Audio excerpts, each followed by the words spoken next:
Hey there, welcome back to our channel. If you're an LG product owner or you're considering becoming one, this video is just for you. We're going to cover everything you need to know about LG's manufacturer's limited warranty, plus some crucial tips for managing warranty claims. Ready? Let's dive in. Let's start with the basics. Every LG product comes with a warranty covering labor and internal functional parts for 1 year. So if something goes wrong within this period, LG has got you covered.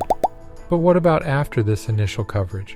That's where LG's extended warranty comes in, for products purchased on or after January 1st, 2018. This includes 5 years parts and labor coverage for the sealed system. That's your condenser, dryer, connecting tube, and evaporator.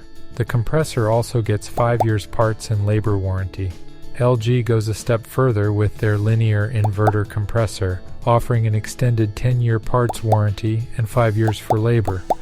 Now let's say you've had an issue with your LG refrigerator and it's out of warranty. Often LG suggests reaching out to one of their authorized third-party companies for repair. These authorized companies have access to specific LG parts needed for repairs, ensuring that your LG product retains its quality and performance. Here's a crucial tip: make sure you've got your proof of purchase ready. That's usually your receipt with the model and purchase date clearly written on it. You'll need to provide a copy of this receipt to the third-party company. This validates your claim and verifies the product was indeed purchased within the warranty period. So, that's a rundown of your LG warranty coverage and how to handle claims.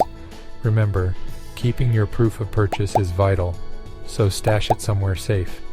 If you have any questions about LG's warranty or the claim process, don't hesitate to drop them in the comments. If you found this video informative and helpful, don't forget to hit that like button, share, and subscribe to our channel for more insightful content like this. Thanks for watching, and we'll see you in the next one.